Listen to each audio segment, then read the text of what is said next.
This is video game related, specifically Majora's Mask, and this is the creepiest shit that has ever happened to me in my entire life. Having said that, I recently moved into my dorm room starting as a sophomore in college. A friend of mine gave me his old Nintendo 64 to play. I was stoked to say the least. I could finally play all of those old games of my youth that I hadn't touched in at least a decade.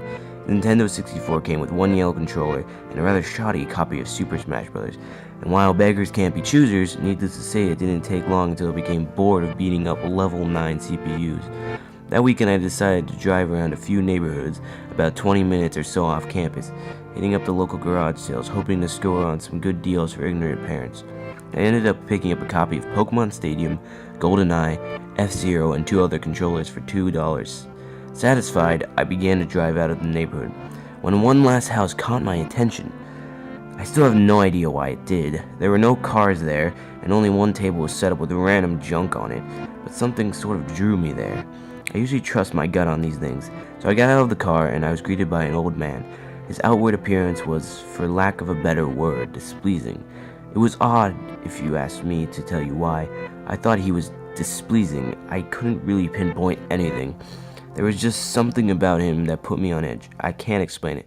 All I can tell you is that if it wasn't in the middle of the afternoon and there were other people within shouting distance, I would not have even thought of approaching this man. He flashed a crooked smile at me, and that's what I was looking for. And immediately, I noticed that he must be blind in one of his eyes. His right eye had the glazed-over look about it. I forced myself to look to his left eye, instead trying not to offend, and asked him if he had any old video games. I was already wondering how I could politely excuse myself from the situation when he would tell me he had no idea what a video game was, but to my surprise, he said he had a few ones in an old box. He assured me he'd be back in a jiffy and turned to head back into the garage. As I watched him hobble away, I couldn't help but notice that he was selling on his table. Littered across his table were rather peculiar paintings. Various artworks that looked like ink blots that a psychiatrist might show you. Curious, I looked through them. It was obvious why no one was visiting this guy's garage sale. These weren't exactly aesthetically pleasing. As I came to the last one, for some reason it looked almost like Majora's Mask. The same heart-shaped body with little spikes protruding outward. Initially, I just thought that since I was secretly hoping to find that game at these garage sales, some fruit and bullshit was projecting itself into the ink blots. But given the events that happened afterward, I'm not so sure now. I should have asked the man about it. I wish I would have asked the man about it. After staring at the Majora-shaped blot, I looked up and the old man was suddenly there again, arm's length in front of me, smiling at me. I'll admit I jumped out of reflex and I laughed nervously as he handed me a Nintendo 64 cartridge. It was the standard gray color, except that someone had written Majora on it in black permanent marker. I got butterflies in my stomach as I realized what a coincidence this was and asked him how much he wanted for it. The old man smiled at me and told me that I could have it for free, that it used to belong to a kid who was about my age that didn't live here anymore. There was something weird about how the man phrased that, but I didn't really pay any attention to then. I was too caught up in not finding this game, but getting it for free. I reminded myself to be a bit skeptical since this looked like a pretty shady cartridge, and there's no guarantee it would work. But then the optimist inside me interjected that maybe it was some kind of beta version or pirated version of the game, and that was all I needed to be back on Cloud 9. I thanked the man, and the man smiled at me and wished me well, saying goodbye then. At least that's what it sounded like to me. All the way in the car ride home, I had a nagging doubt that the man had said something else. My fears were confirmed when I booted up the game. To my surprise, it worked just fine. And there was one save file that simply said, Ben. Goodbye, Ben, he was saying. Goodbye, Ben. I felt bad for the man. Obviously a grandparent and obviously going senile. And I, for some reason or another, reminded him of his grandson, Ben. Out of curiosity, I looked at the save file, eyeballing it. I could tell that he was pretty far in the game. He had almost all the masks and 3/4 remains of the bosses. I noticed that he had used an owl statue to save his game. He was on day 3 and by the Stone Tower Temple, with hardly an hour left before the moon would crash. I remember thinking that it was a shame that he had come so close to beating the game, but he never finished it.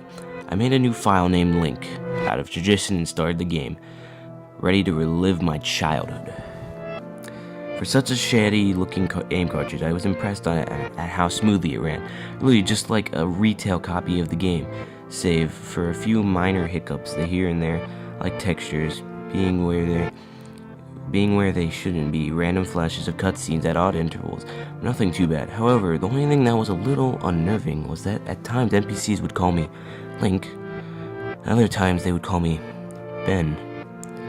I figured it was just a bug, a fluke in the programming, causing our files to get mixed up or something. It did kind of creep me out though after a while, and it was around after I had beaten the Woodfall Temple that I regrettably went into the save files and deleted Ben. I had intended to preserve the file just out of respect for the game's original owner. It's not like I needed 2 files anyway. Hoping that would solve the problem, it did, and it didn't. Now NPCs wouldn't call me anything. Where my name should be in the dialogue, there was just a blank space. My save file name was still called Link. Frustrated, and with homework to do, I put the game down for a day. I started playing the game again last night, getting the Lens of Truth and working my way towards completing the Snowhead Temple. Now, some of you more hardcore Majora's Mask players know about the 4th day glitch. For those who don't, you can Google it, but the gist of it is that right as the clock is about to hit 0000, on the final day, you talk to the astronomer and look through the telescope. If you time it right, the countdown disappears and you essentially have another day to finish whatever you were doing. Deciding to do the glitch to try and finish the Snowhead Temple, I happened to get it right on the first try, and the time counter at the bottom disappeared. However, when I pressed B to exit the telescope, instead of being greeted by the astronomer, I found myself in the Majora's boss fight room at the end of the game, the trippy boxed-in arena staring at Skull Kid hovering above me. There was no sound, just him floating in the air above me, and the background music, which was regular for the area, but still creepy. Immediately my palms began to sweat. This was definitely not normal. Skull Kid never appeared here. I tried moving around the area, and no matter where I went, Skull Kid would always be facing me, looking at me, not saying anything. Nothing would happen though, and this kept up for around 60 seconds. I thought the game had bugged or something, but I was beginning to doubt that very much. I was about to reach for the reset button when text appeared on my screen. You're not sure why, but you apparently had a reservation. I instantly recognized that text. You get that message when you get the room key from Andrew at the Stockpot Inn, but why was it playing here? I refused to entertain the notion that it was almost as if the game was trying to communicate with me. I started navigating the room again, testing to see if that was some sort of trigger that enabled me to interact with something here.